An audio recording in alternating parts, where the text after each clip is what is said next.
Hello friends, Satyendra GS academy Jhansi में आप सभी का स्वागत है। जैसा कि आप लोगों को पता होगा, मैं आप लोगों के लिए संविधान कॉन्स्टिट्यूशन से रिलेटेड आप लोगों के लिए वीडियो लेक्चर सीरीज लेकर आया हूं और अपने यूट्यूब चैनल पर संविधान से संबंधित 3 वीडियो मैंने अपलोड किए हैं और ये मेरा चौथा वीडियो होगा। अगर आप लोग UPSC, MPPSC, UPPSC, MPSI, UPSI और यूपीएसआई, एमपीएसआई के साथ साथ पॉलिटी कॉन्स्टिट्यूशन सब्जेक्ट तैयार करना चाहते हैं और सब इंस्पेक्टर के एग्जाम में जो मूल विधि आती है वो तैयार करना चाहते हैं, तो मैं अपने यूट्यूब चैनल पर आप लोगों के लिए संविधान एवं राज व्यवस्था और इसके साथ मूल विधि पढ़ाने की कोशिश करूंगा। मेरा नाम सत्येंद्र है, मैं जीएस एजुकेटर हूं। मैं कॉन्स्टिट्यूशन पॉलिटी पढ़ाता हूं, हिस्ट्री पढ़ाता हूं और इसके साथ साथ मैं करंट अफेयर का विश्लेषण करता हूं। ध्यान रखिएगा, ये मेरे सब्जेक्ट हैं जहां पर मैं आपको पढ़ाने की कोशिश करूंगा। ठीक है, तो ध्यान से सुनिएगा। हम लोग आज बहुत कम टाइम लेंगे और आपको कोशिश करेंगे कि आप ध्यान से सुनिएगा और अंतर कर पाए। ठीक है, क्योंकि आपको छोटी छोटी चीजें जो होती हैं वो अगर कॉन्सेप्ट के साथ पता हो कि ये शब्द इस शब्द से अलग कैसे है, तो कभी आपको इंटरव्यू में दिक्कत नहीं होगी। फिर उससे रिलेटेड आप और जानकारी इकट्ठा कर सकते हो ताकि मैं आपको दिखा दूं कि ये इससे थोड़ा सा अलग है। चलिए, आज का हमारा टॉपिक है अनुसूचियां। ठीक है, संविधान में अनुसूचियों को शेड्यूल का नाम दिया गया है। ठीक है, और हमारे संविधान में अनुसूचियां 12 हैं। मूलतः 8 थी पहले, फिर बाद में 4 बढ़ाई गई और 12 अनुसूचियां वर्तमान में भारत में हैं संविधान में। जैसा कि आपको पता होगी, हमारे संविधान में मूलतः 395 अनुच्छेद थे। अनुच्छेद को आर्टिकल बोला जाता है। बाद में वो 400, 420, 425 से ऊपर ही पहुंचे आपके। ऐसा कैसे?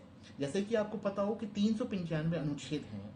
जैसे कि मैं आपसे बोलूं अनुच्छेद 21। ठीक है, अनुच्छेद 21 क्या बोलता है? सभी को सम्मान के साथ जीवन जीने का अधिकार, प्राण एवं दैहिक स्वतंत्रता का अधिकार। बाद में संशोधन के द्वारा इसमें एक उपखंड धारा जोड़ी गई। उपखंड यानी कि ब्रैकेट में आपने देखा होगा 21A, इसको बोलते हैं उपखंड या क्लॉज।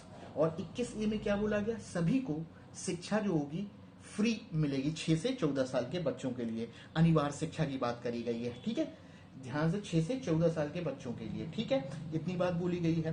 तो ये जो ब्रैकेट में जो जोड़ दिया गया उसको बोलते हैं उपखंड या क्लॉज। तो ये क्लॉज धीरे धीरे बढ़ते गए और हमारे संविधान के अनुच्छेद भी धीरे धीरे 395 से और बढ़ते गए। ये एक जानकारी है। आज का टॉपिक हमारा अनुसूचियां है। अब यहां पर ध्यान से समझिएगा, मैं यहां पर आर्टिकल अनुच्छेद 1 की बात करता हूं। एग्जाम भी लिया मैंने कि अनुच्छेद 1 बोलता है भारत अर्थात इंडिया राज्यों का एक संघ होगा।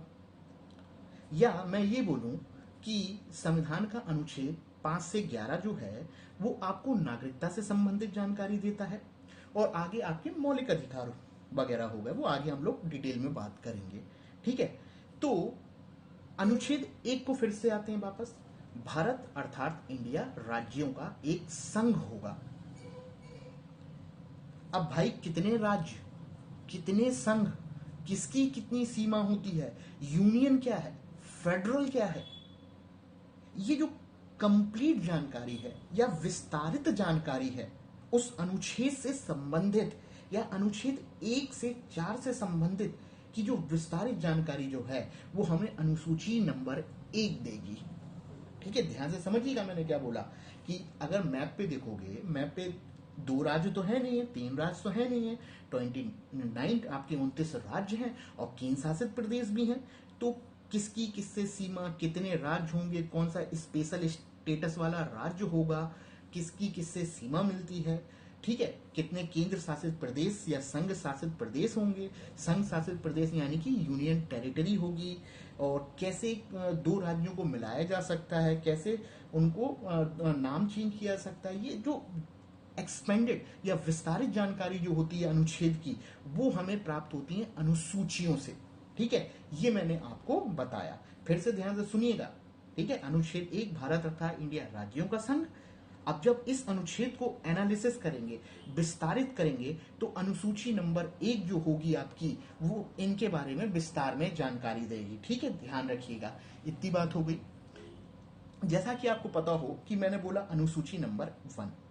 अब यहाँ पे एक शब्द देखिएगा, भारत अर्थात इंडिया बोला गया, यानी कि हमारे संविधान में आधिकारिक रूप से या ऑफिशियल रूप से भारत के लिए किन शब्दों का उल्लेख किया गया? दो, भारत अर्थात इंडिया, भारत और इंडिया शब्द का उल्लेख किया गया है। वैसे तो हिंदुस्तान भी बोला जाता है, अरबों से आया आपका, अरबों ने बोला। और जैसे कि आपको पता हो कि पहले जो यूनानी जो आया आपके, वो क्या बोलते थे आपके? सिंडन हुआ, सिंडन से वो इंडिया बन के आता है। और जैसा कि आपको पता हो, भारतीय उपमहाद्वीप में ही सबसे पहले कपास भी पैदा हुआ था। ये सिंधु घाटी सभ्यता में बताया गया, ये वहां की बात रही। ये इतनी बात हो गई। तो ये एक बेसिक सा डिफरेंस है आपका कि अनुसूची अनुच्छेद से किस तरह अलग होती है। इसको अगर परिभाषित करें तो अनुसूचियां अनुच्छेदों का विस्तारित रूप है जो उन्हें विस्तार के साथ बताने की कोशिश करती हैं। ठीक है, अब मैं बता देता हूं कौन कौन सी अनुसूची हैं ताकि आपको ध्यान में आ जाए। दूसरी और तीसरी अनुसूची अगर याद हो तो भारत की जितनी भी अथॉरिटीज हैं, जैसे राष्ट्रपति, सुप्रीम कोर्ट जो होते हैं, जितने बड़े बड़े अथॉरिटी, कैग हो गया, कंट्रोलर, ऑडिटर, इनके जो चीफ हैं, उनकी नियुक्ति और वेतन से संबंधित जानकारी मिलती है दूसरी और तीसरी में। थोड़ा बहुत ध्यान रखेंगे, वेतन और शपथ से रिलेटेड जो है। ठीक है, चौथे की बात करें तो राज्यसभा में सीटों का आवंटन बताया गया है कि हर स्टेट से कितनी जाएंगी। पांचवी छठी आपको बहुत अच्छे से याद होगी, ये आपकी शेड्यूल ट्राइब से रिलेटेड है, पांचवी छठी आपकी। इसको हम लोग जब आगे बढ़ेंगे तो विस्तार से जानेंगे। सातवीं आपकी केंद्र और राज्य के बीच में शक्तियों का बंटवारे से रिलेटेड है, केंद्र सूची, राज्य सूची, संवर्धित सूची। ठीक है, ये एक जानकारियां हैं। ठीक है, आठवीं, नवीं, 10वीं, आगे इन पर हम जरूर बात करेंगे। तो ये आज का हमारा लेक्चर था। अगर आपको लेक्चर पसंद आ जाए तो लाइक करना ना भूलें, शेयर करना ना भूलें और सब्सक्राइब करना ना भूलें। तो सब्सक्राइब करें सत्येंद्र जीएस एकेडमी को। जल्दी नेक्स्ट टॉपिक पर मिलते हैं जिसमें मैं आपको सीआरपीसी आईपी आपका जो क्रिमिनल प्रोसीजर कोड जो होता है आपका, लॉर्ड मैकाले की जो शिक्षा से रिलेटेड थी और जो कानून से रिलेटेड जो हैं वो आपके एसआई एग्जाम में पूछे जाते हैं, उन पे आपको जानकारी देने की कोशिश करूंगा। धन्यवाद, thank you, okay, bye bye.